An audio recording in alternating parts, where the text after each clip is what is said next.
Good afternoon. Thank you for that lovely introduction, Dr. Holloman. You are correct that I don't like it when people look at me for long periods of time. So I appreciate you making me a little bit uncomfortable before I give this speech, because that is what public speaking does. It makes people uncomfortable. It takes you out of your comfort zone, but hopefully into a zone where you can meet the minds of the folks who are in the audience.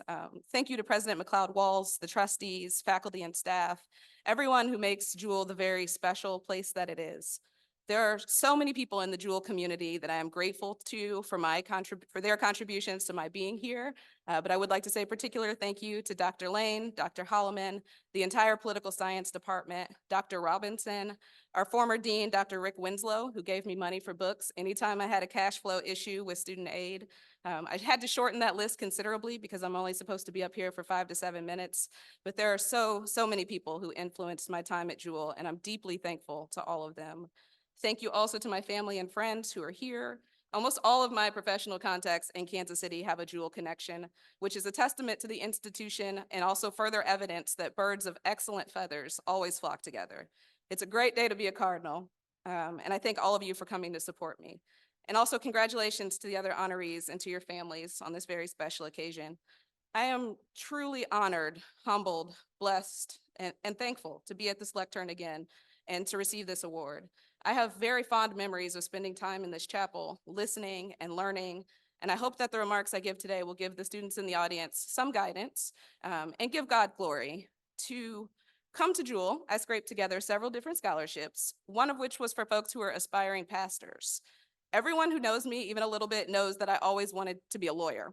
So filling out that application was a real exercise in contract interpretation. I had the thought that there are a lot of small churches that don't have a full-time pastor. So maybe I could be a pastor and a lawyer.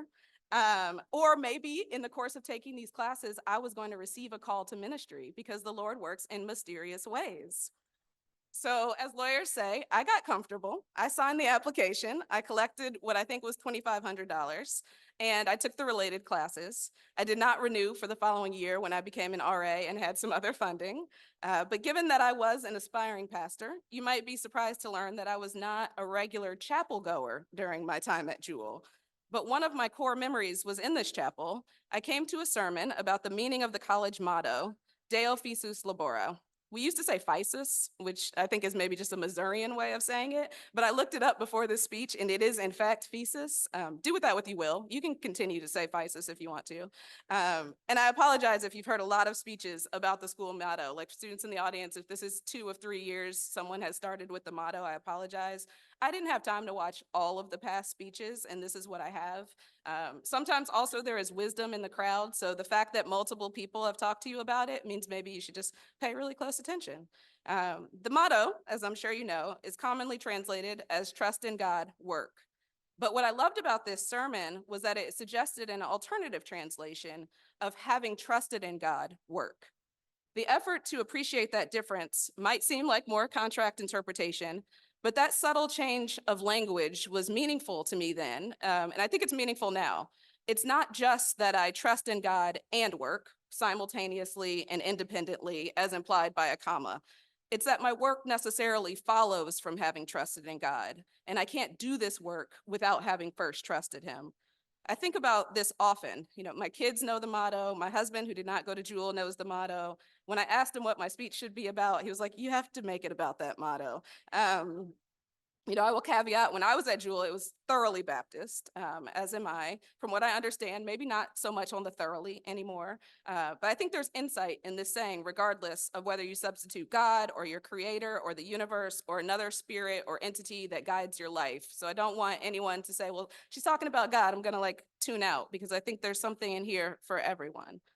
So what does it mean to trust your God? It means a lot of things, but there are 3 that come to mind really readily for me.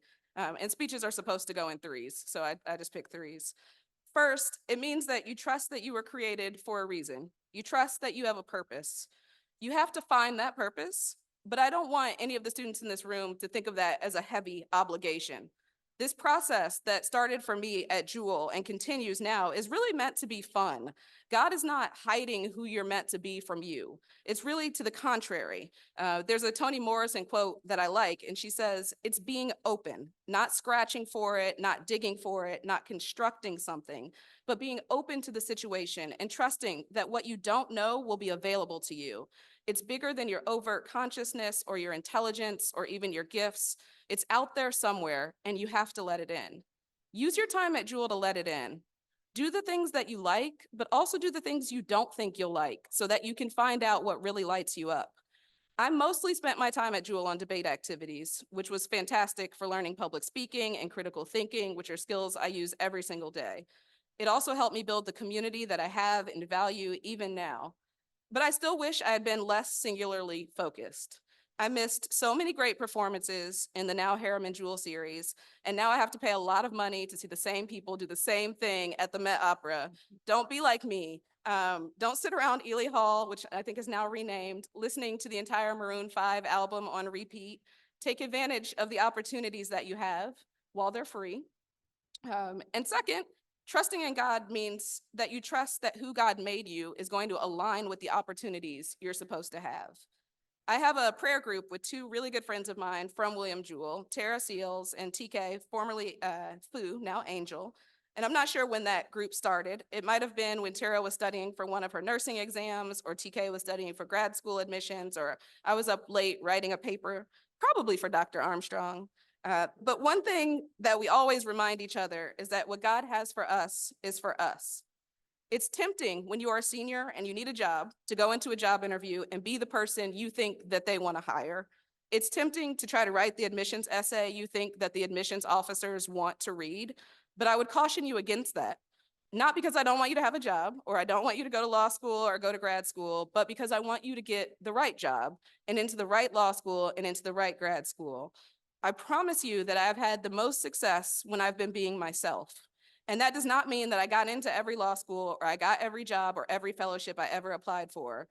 In fact, I'm pretty sure that being myself has interfered with some of those things. I'm an acquired taste, but being myself in those situations does mean that the opportunities that I did get were the right opportunities for me. Third, trusting God means trusting that being who you are and taking those opportunities that you're supposed to have will lead to a greater impact.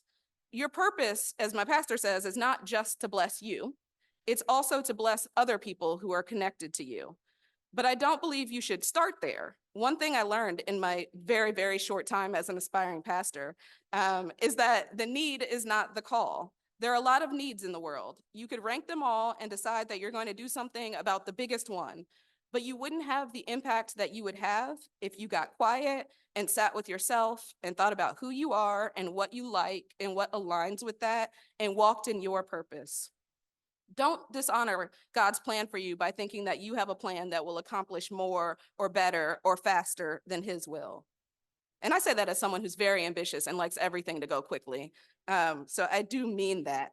There are things that are for you and there are things that you are for. It never would have occurred to me that I might one day be getting a citation for achievement. I didn't set out to win this. I didn't set out to win any of the awards I've ever won. Frankly, when I was at Jewell, I set out to be middle class. That was my entire ambition. Was I do not want my children to cry in the Dean of Students office in order to get the money that they need to pay for their books. I want them to have the money that they need to pay for their books. But along the way, in anything that I've done, I've always tried very hard to listen to God, to do justice, love mercy, and walk humbly. And each and every time I've listened to that voice saying, this is the way, walk in it, I've been rewarded with something that's more fulfilling and more deeply connected with who I am. So those are the three things I think it means to trust God. Trusting that you have a purpose. Trusting that when you follow your purpose, the opportunities will come. Trusting that when you take those opportunities, it's going to lead to so much more than you know of at the moment. Now, what does it mean to work? That's the part that's up to you. Your work likely will not be my work. Although if it is, you should look me up. I am always hiring.